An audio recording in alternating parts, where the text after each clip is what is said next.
Councilmember Chun, Here. Councilmember Davies, Here. Councilmember Smith, Here. Mayor Pro Tem Howard, Here. and Mayor Pogencourt. Here. Everyone is present, thank you. And could we all stand for our invocation with Mr. Kyle Phillips from Grace Fellowship?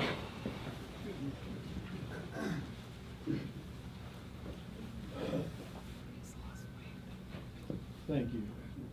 Let's bow our hearts and heads together. Lord, it's great to gather as a community to honor faithful men and women who serve to make this community truly a blessing. Lord, I pray that as these are honored, and then as we shift into the more routine business of the council, Lord, just be with us and encourage us that we might be diligent in our duties and our celebrations. We ask it in your precious name. Amen. Amen.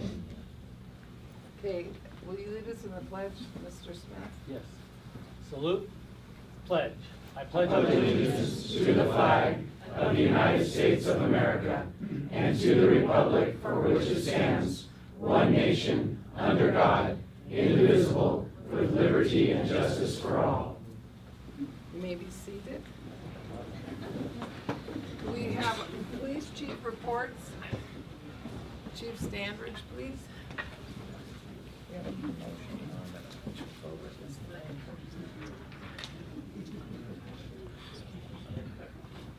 Good evening, Mayor, Council, City Manager. So I'd like to take the opportunity tonight to do a promotion, and I think it's very important to do it in front of Council. And one of the things I think is really great tonight is the amount of community members we have here, so they can see one of the new leaders in the police department that will be providing service to them on a daily basis. And we're really excited for the individual I'm about to promote. I will tell you, he's a man of few words.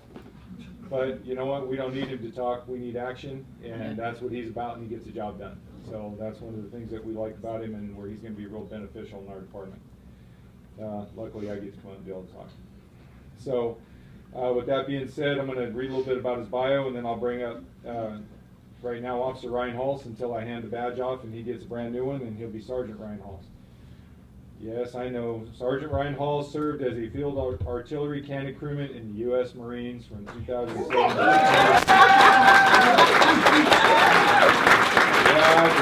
That's all the Marines in the room. I knew it was coming. After the Marine Corps, he graduated from the Sheriff's Academy, and he worked proudly for Cal City as a police officer from 2012 to 2024. While in California City, he was a field training officer, canine handler. And Ryan brings a wealth of investigation experience to us in several high-profile and complex cases that he was able to do out there. He also received a life-saving award, and he's currently received his advanced post certificate, and we were lucky enough to hire him in August 2024, and it just happened to have an opening that he was able to get into. And Ryan is also going to be a participant in our crisis response team that we're currently in the process of putting together for the Eastern Kern law enforcement agencies, so we can have swift response to critical incidents if needed. But I'll give council more information on that later as we get closer to it coming to fruition. So right now, if I can call up Officer Ryan Hulse.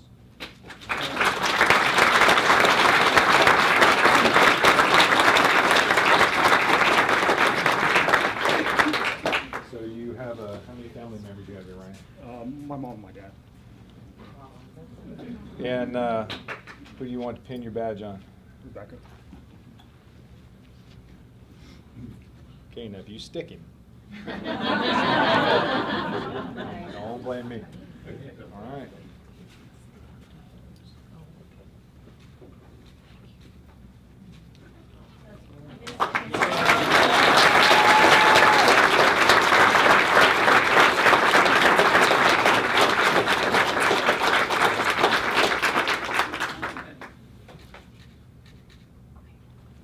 I've done quite a few of these, and I haven't had to have a workers' comp claim yet based on them. So I'm trying to keep that streak going.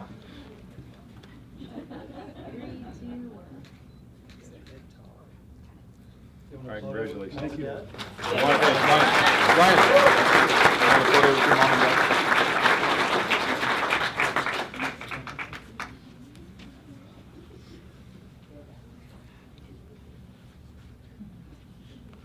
I'm a retired fireman.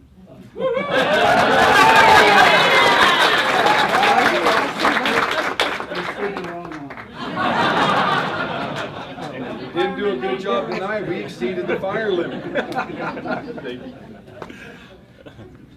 All right, ready? Here in 3, 2, 1. And one of the chiefs here. Oh, did you want one with your family and me? Did you want one with me and me too? Sure. And then we'll bring everybody else in. There you go. It's hard to keep track. I know, lots going on.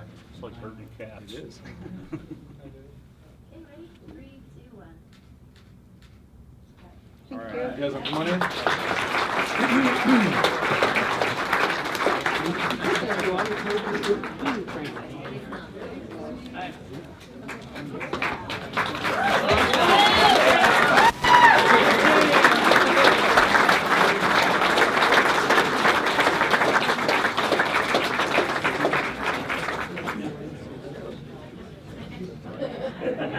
3, 2, 1.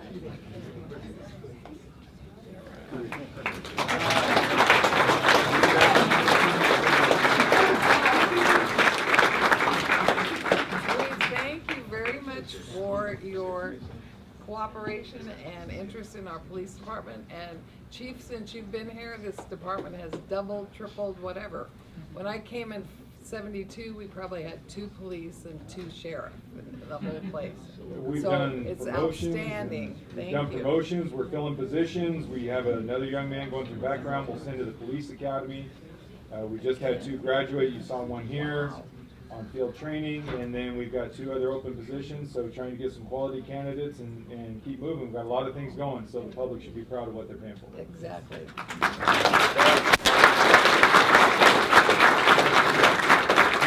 And thank you so much for coordinating and organizing this. It's wonderful. You do a great job. Thank you. We're lucky. Community Engagement Director's Report. Good evening, Council. So I have the honor of bringing in this giant crowd today to honor our 6 extraordinary women. And I'll try my best to talk loud. I know I have you all to my back as well. So in honor of Women's History Month, we started this last year where we wanted to honor the women in our community that are going above and beyond to support, volunteer, and just give back to our lovely town here. So between myself, Key Budge, and Jeanette Power, we were a little committee that went through 115 nominations and selected these 6 extraordinary women. So I want to tell you a little bit about each of these women here. So to start off, we have Carrie Morgan.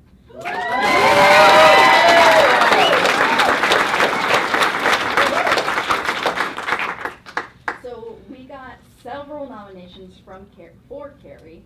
So to go over a lot of the information that we gathered, it was a challenge, but to boil it down, after serving for more than 20 years in the Air Force, retiring as a senior master sergeant, she now serves as Senior Vice Commander of the VFW Post 5948, tirelessly supporting our local veterans. She led vital VFW building upgrades, organizes monthly food and coat drives, and collaborates with 5150 Diesels on fundraisers like Reads Across America and Red Friday. She's committed to youth enrichment and secures sponsorships for sports programs such as Griffin's Soccer Club and Nomad Wrestling. Her hands-on generosity is evident. She has rallied a work party to repair a veteran's abandoned roof project and personally helped fix another's deteriorating steps. Carrie is the embodiment of this generation's strong, leading American woman, said William Haversack. She is the epitome of extraordinary, said Jessica Clackey. Okay. And that is all that we got for Carrie. So let's hear it again for Carrie.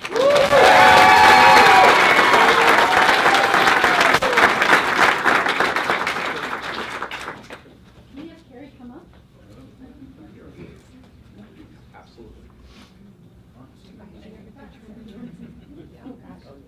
Spotlight's on you, Carrie. No pressure. Thank you, Tehachapi Council, for having me. Thank you, Maya, so much for this endeavor and putting this together.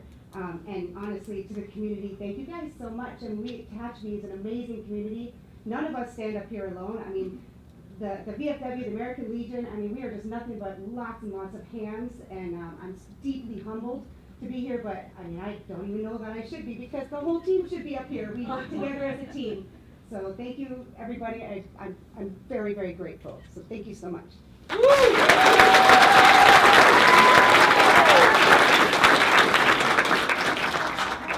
All right, on to our second extraordinary women. We have Gail Caldwell. Currently serving her 12th term as president of the Tehachapi Valley Arts Association, Gail has dedicated over 20 years to supporting local art through TVAA, the Tehachapi Art Foundation, and Gallery and Gifts. Gail's effective communication, empathetic nature, and integrity are the reasons the store and gallery continue to succeed, said Jeanette.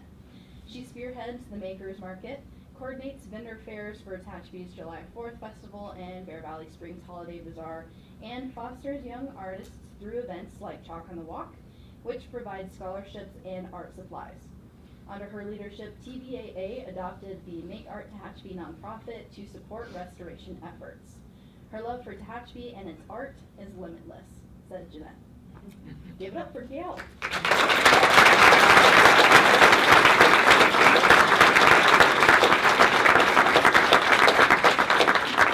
Thank you.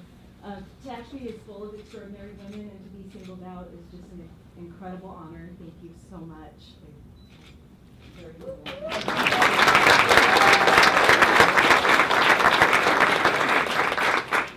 All right, now we have Chris Morales. Chris is the owner of the newly opened White Rabbit Studios. She's a real estate agent with Platinum Realty Group and is a dedicated Tehachapi Community Theater Association volunteer. Chris has been deeply involved in the arts since moving to Tehachapi.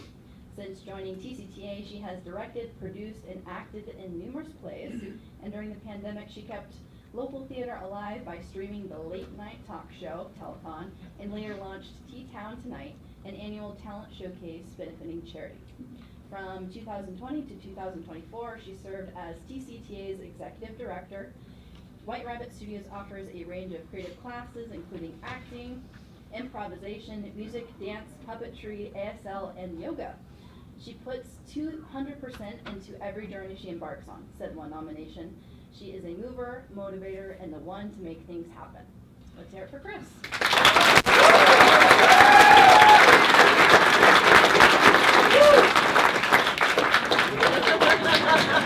Thank you to all the people that were nominated and have come up here to receive their award. I am just extremely humbled, like many of us, and I'm out of my element at this moment, which seems kind of strange.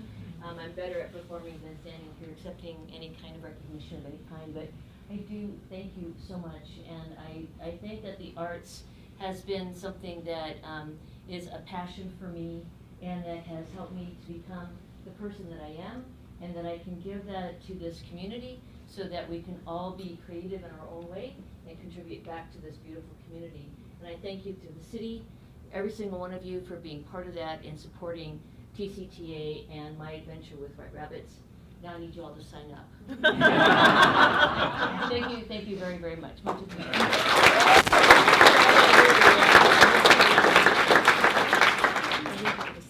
Okay, we have Donna Sullivan Schmidt Dieterle. Yep. Donna is a lifelong Tehachapi resident. Her dedication to education, history, and community service has left a lasting impact. A Tehachapi High valedictorian and homecoming queen, she later served as a beloved counselor, teacher, and administrator. As vice president of the Tehachapi Heritage League, she is a driving force behind the Tehachapi Museum, preserving local history through exhibits, fundraising, and volunteer work. She also honors the past through the Fallen Warriors Project and the Old Timers Picnic. Beyond history, Donna serves as an election poll clerk, volunteers at the Tehachapi Visitor Center, and creates comfort quilts for those in need. Known for her kindness and tireless dedication, she embodies the heart and spirit of Tehachapi, always working behind the scenes to make a difference. Let's hear it for Donna.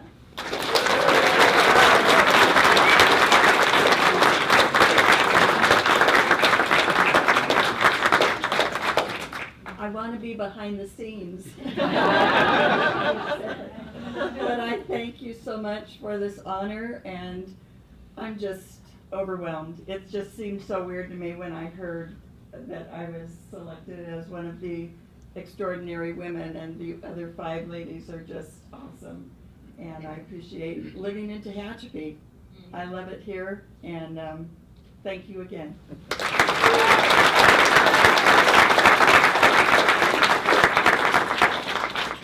All right, on to Lynn Eckert. Lynn's service includes 5 years in the U.S. Marines and work as a drug and alcohol counselor. As commander of Tehachapi American Legion Post 221, she advocates for veterans and our community. Lynn is also an outreach specialist for Kern County Honor Flight, ensuring that veterans get the chance to visit D.C. and the war memorials there.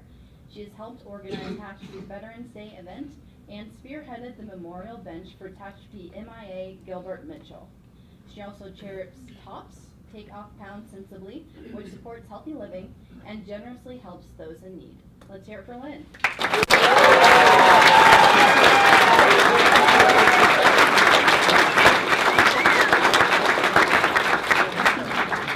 I'm extremely humbled to be here. It's an honor to me to be selected. I want to thank everybody.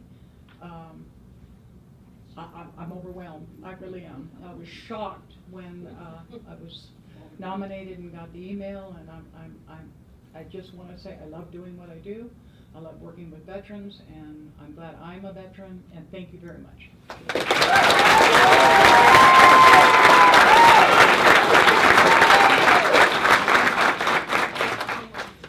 And last but not least, Cheryl Johnson. As a longtime foster mom, she cared for countless children, including those with special needs, while raising her own. Today, she and her husband, Ted, serve as trail angels, welcoming and assisting Pacific Crest Trail hikers from all around the world with meals, rides, and a warm place to stay, often maintaining lifelong friendships with those hikers.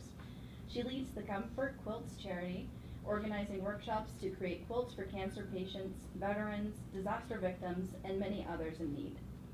Always the first to help a friend, Cheryl never stopped giving. She is the first person to step up when a friend needs help with anything they need, said Maureen Kelly. Let's hear it for Cheryl.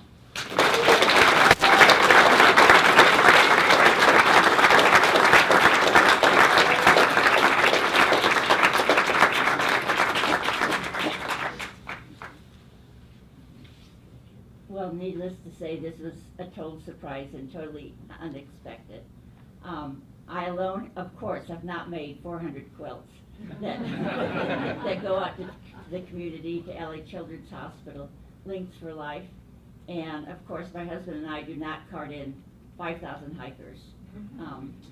So thank you very much for this honor.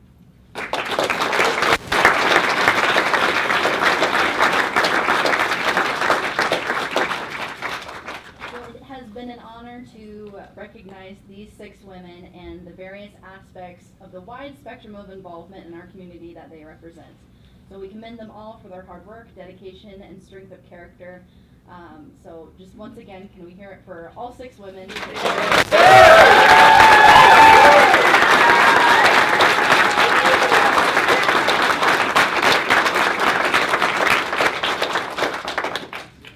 Okay, we're gonna take a little break, and if you'd like to leave, you're more than welcome to leave. You're more than welcome to stay. We'd love to have you. And thank you so much for coming. And ladies, thank you, thank you, thank you.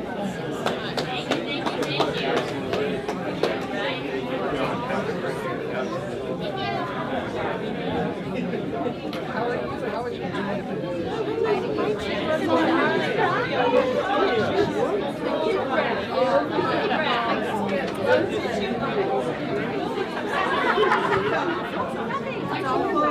Good question. Thank you very much. Congratulations. Thank you for what you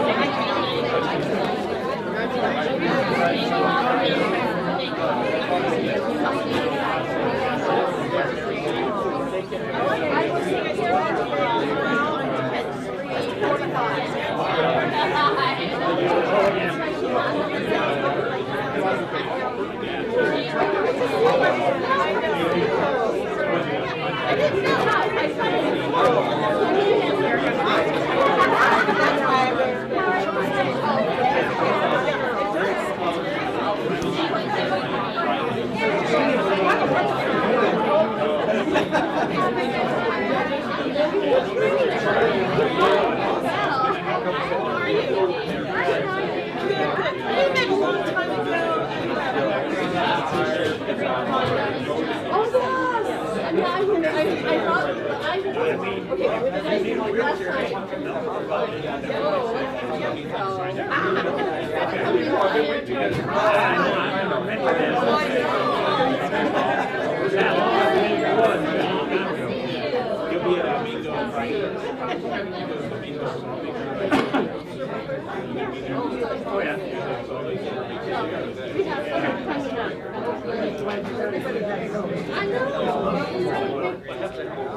Layered Hamilton.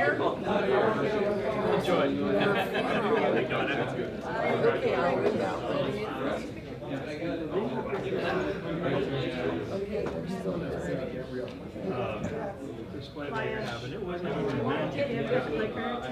Now that it's This is Washington. Yeah. That's Yeah. Christmas. My dad's school, but on the outer flank. Just hit the arrows. I'd love to see this. Will remind me, I'll just yeah.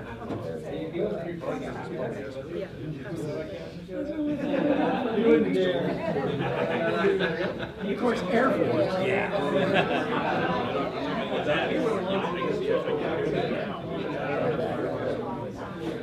Thank you, great job.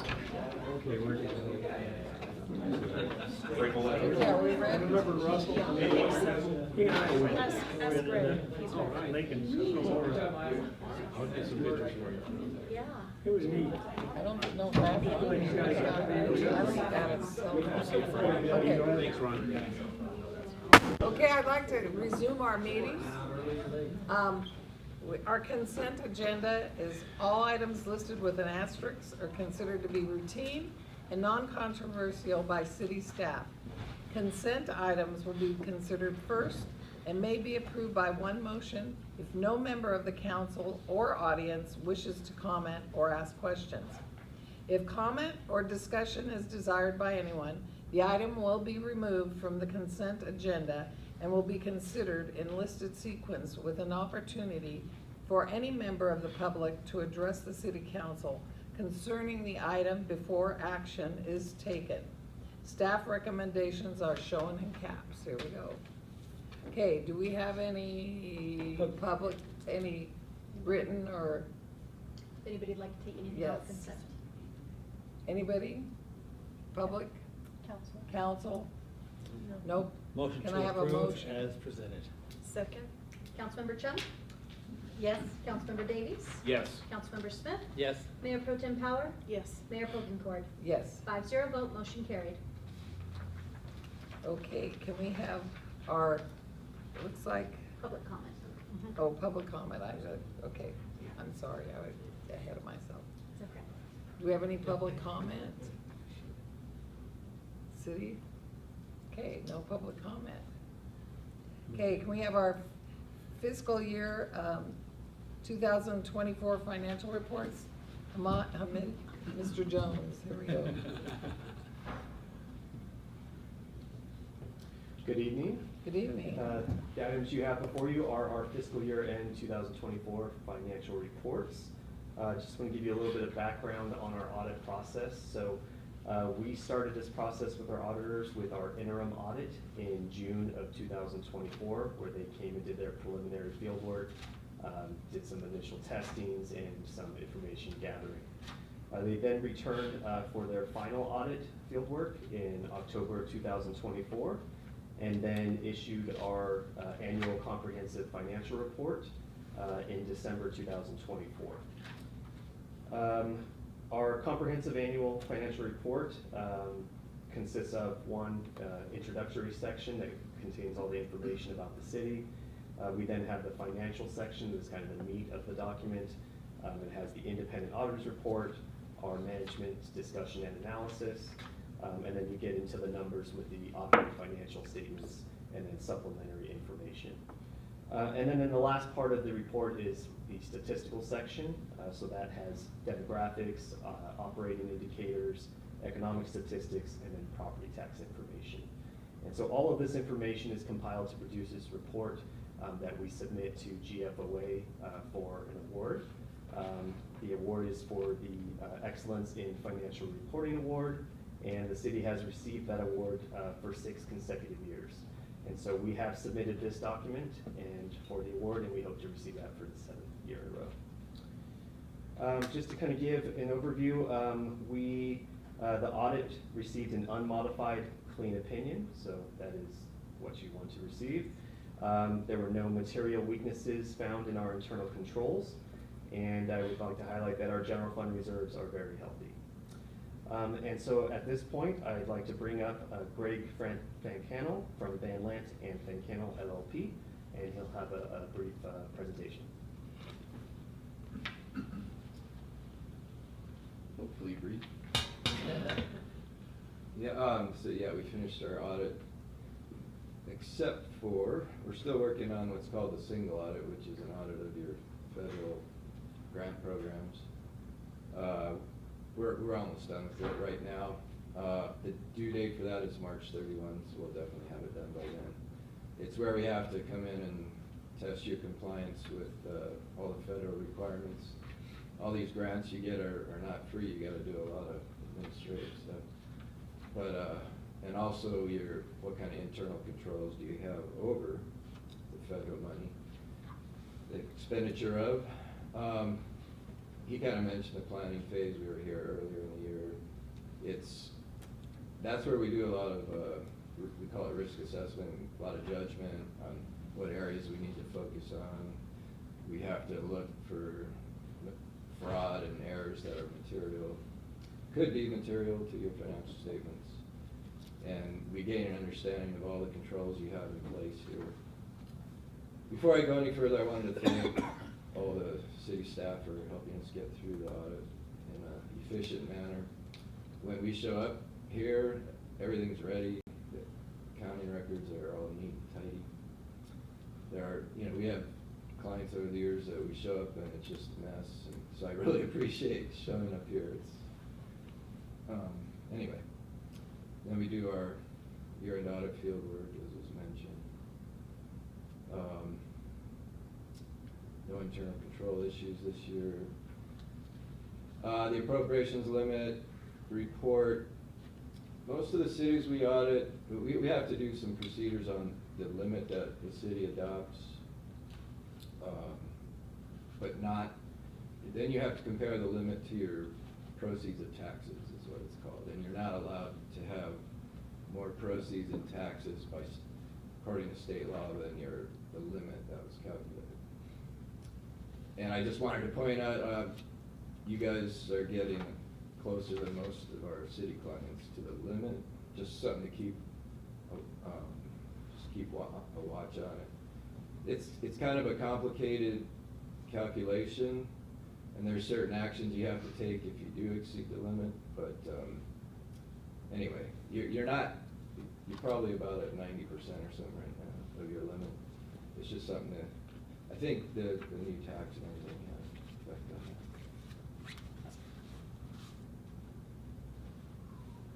that. These are management's financial statements. We just come in and do procedures to obtain evidence to provide reasonable assurance, not absolute. Just a reminder. Some of the information in the report we don't audit, just like the required supplementary and this statistical information. I don't go over that. You've got various projects in progress where your capital assets are increasing. And since I brought that up, one of the exclusions back to the appropriations limit, you can exclude qualified capital outlay from the proceeds of taxes, so that, anyway.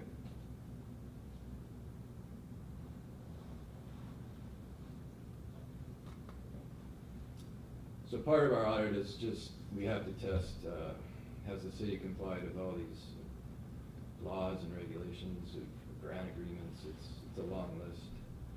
And we try to focus on the main things, but we didn't find any significant findings in your internal control over compliance or non-compliance.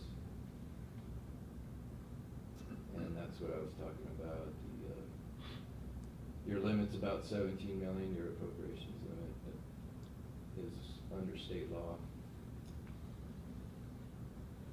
Any questions?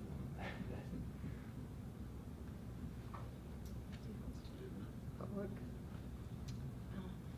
I don't have any questions, but I have a comment. I remember, if I may,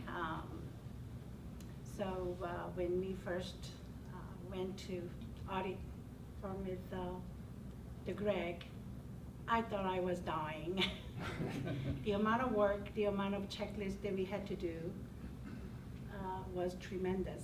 But you know, every year we implemented so much, and we have improved our books out tremendously.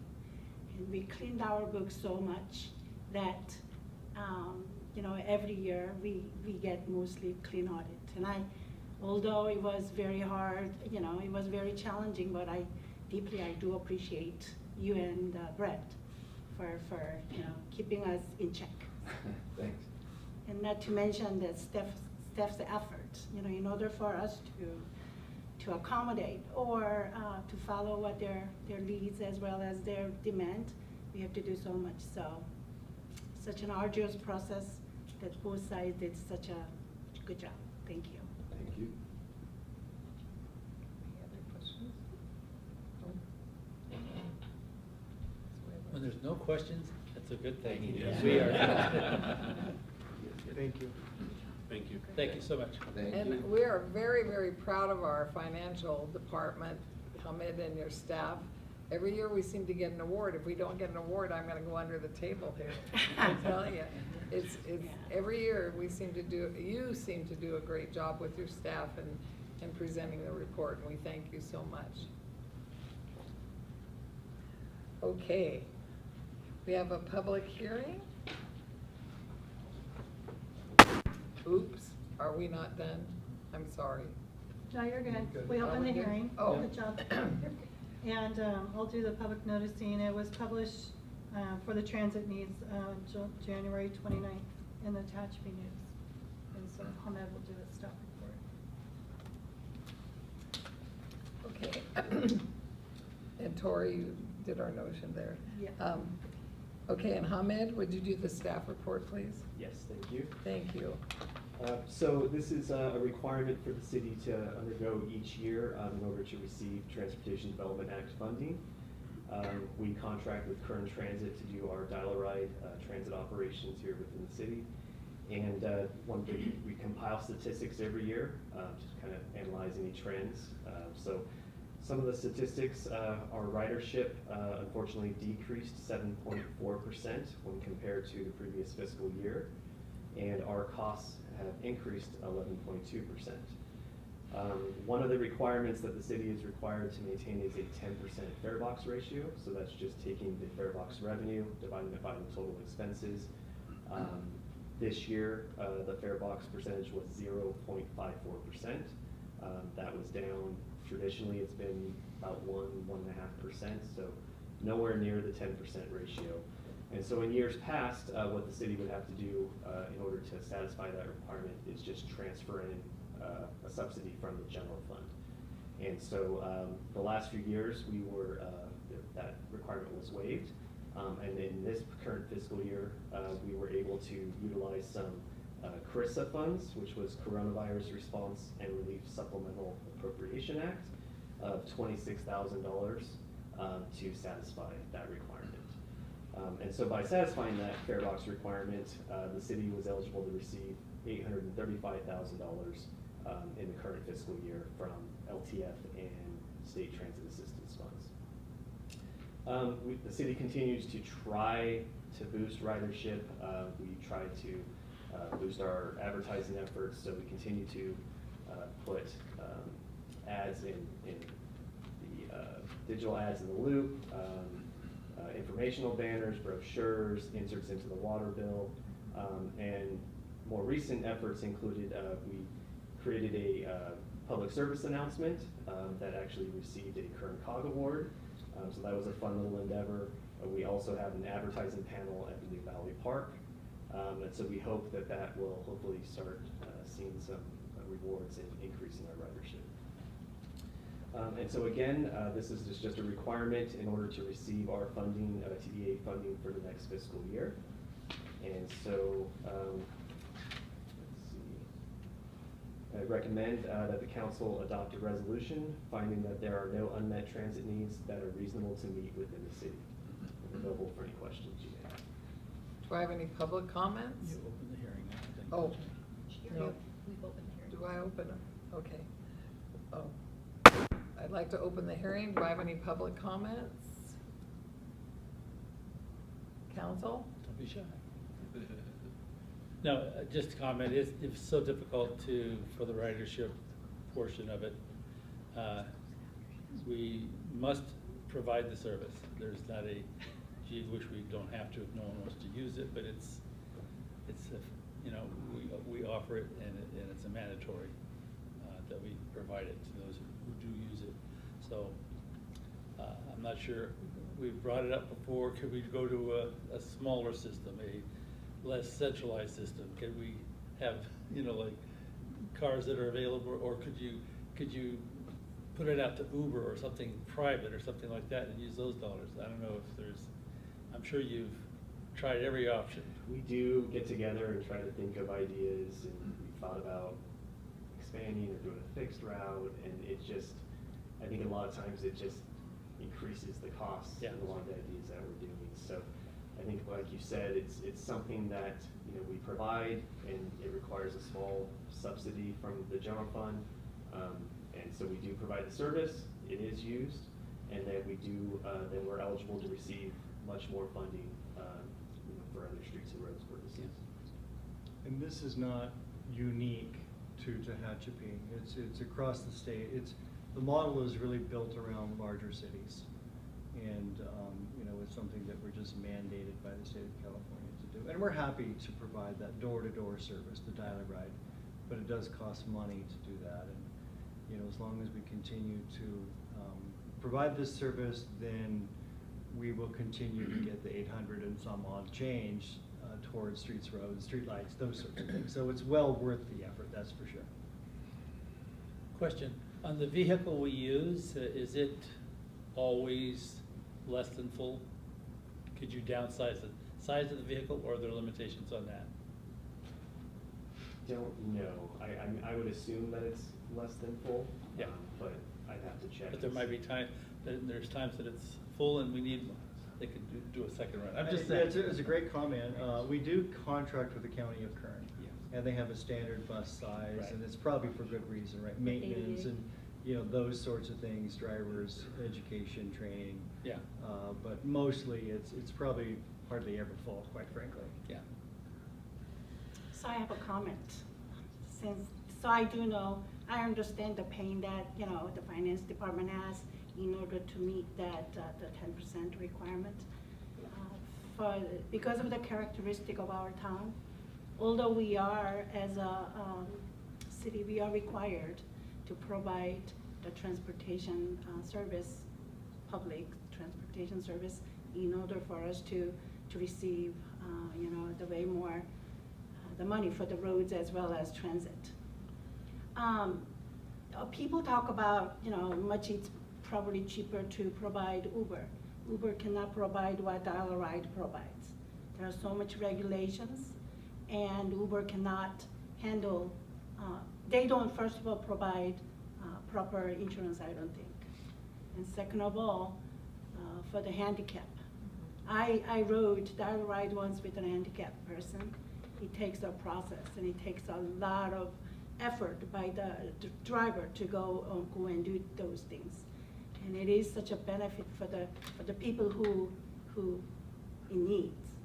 And so, citizens have to simply think that, this is something that we have to bear as a city and provide the service to the public. So that's my comment. Any other comments? After I read that, I think I need to go for a ride on the transit. So anybody wanna go? Give it a test run. Okay. You'll need to close the hearing. Can I have a council comments and then a motion, please? No comment? No, when we did the tour of it, we got to get in it, and the handicap was very important. That's why I think the bus size has to be that size. Yeah. So it's the driver did an awesome job. We got to witness that, and we got to drive around in the bus and see how it operates and everything. But welcome to California. I don't think we're gonna use public transport in California. No, if you're in New York, that's all they have. So it's just we have to offer it by mandate, and I think that people who use it will appreciate it, and so I think it's a great thing that we can do. Could we ever offer an incentive, like bring a friend and get half off, or? Well, so you bring up a good point, and something I forgot to mention is something that Kern Transit has done starting, I believe, this last summer or spring, is offer free fares. And so that's one reason why our fare box ratio did decline, is because we have less revenue coming in from Kern Transit, because they offered for the summer months, and I believe December as well. So they are doing those efforts, and I think we're hoping that maybe that would get word of mouth out and get some new riders in. Yeah. And so maybe next year we'll start to see the benefits of that, and hopefully see some ridership increase. We hope so, but when we provide a free ride, I think it's just the characteristics of our town. And it is not a taxi service that you call in and they will come. You just have to plan ahead and things like that. Although it's a free ride, did you have fixed route? We started examining about a fixed route, and it's something we could explore. It just seemed that the cost of doing it didn't seem. The reason that I asked, we had a fixed route service provided, just to see if that will, we can help the people. It was during the summer, and since it's just fixed route, the students no, we didn't have it. So it's just our town. It's a characteristic of a small town, and a lot of people, they do have their own transportations, but those are needs, they do use it. So that's some why of it, I think, didn't could know. be related to COVID and after that, because we haven't come near the numbers that we had pre-COVID. And so it could be that just habits Makes may have sense. changed. People got used to different arrangements for getting around. So the people who do use it, are they pretty regulars? I mean, they're regulars at using the service? I believe so. Yeah, so they depend on it? Yeah. Yeah, okay. You just don't have enough people. Well, I guess it's a double-edged sword. We're fortunate that we don't have a lot of people needing it, where that's their only ride, so, okay. I'll make a motion to approve. I'll second. Councilmember Chung? Yes. Councilmember Davies? Yes. Councilmember Smith? Yes. Mayor Pro Tem Power? Yes. Mayor Polkencourt? Yes. 5-0 vote, motion carried. Thanks, Emily. Okay, city manager's report. Nothing this evening, thank you. Council member, Michael? I have nothing. Phil? Let's see, I had a whole list, but not really. I don't have anything this evening. I've just noticed lots happening on my street, which is a godsend. The holes are being filled, and I thought, my goodness, these men are out here working in this weather today, filling holes and cleaning up the streets. So I'm sure there was other places that they were doing the same, so I really appreciate it. I just want to say how proud I am of the clean audit. I think we need to have like the cheerleaders or someone coming in and being as excited as the support group is. But in all seriousness, you know, with everything going on with politics at upper government and evaluating how money is used and spent, people are wanting more transparency, and having a clean audit is fantastic. And it shows that we are spending the money in the direction that we said we would, and that we are doing things the right way and setting the standard for everybody else. And I am being serious because, you know, it was so quiet after everybody left, but in all honesty, that audit is tremendously important to how we do business and how we support our community. So congratulations, and well, Corey will set us up with the Booster Club or someone next time you get a clean audit. And maybe your next meeting, the cheerleaders actually might be here. All right, For the yeah, national go championship. clean audit! Obviously, I was a volleyball player, not a cheerleader. But no, seriously, thank you very much, because that takes a lot of work and planning, and I very much appreciate that. Yeah, I totally agree with what Jeanette has mentioned. And I wanted to add to that comment that, you know, as Greg has mentioned, that City of Tehachapi always have everything ready. That is something else. You know, it's so much work that needs to be done, and there are so many schedules that ties to all the numbers that we spend. So many things that we have to, everything tied, and all the schedule needs to be done. Having that all ready when auditors are here, that's a tremendous work, and we get commended, and that is tremendous. And people don't see that because it's very internal work, and everybody thinks that that's an automatic. No, it is not. Just like Greg has mentioned, that when he goes other cities, they'll start doing it. And auditors, just like they're wasting auditors' time as well as theirs. So, and I would like to give a big commend to Hamed as well as his department staff. So thank you so much for doing a good job. That's right. Thank you. Any more comments? There will be no closed session. So at this, Should we approve the minutes of closed session, or do you have to be in closed session to approve them? Yeah, we can do that next time. Okay, fine. Yeah, nothing is pending, it's All fine. right. Okay. Thank Do you. you want to do that? No. Okay. All righty, this meeting is adjourned at 7:45. All right.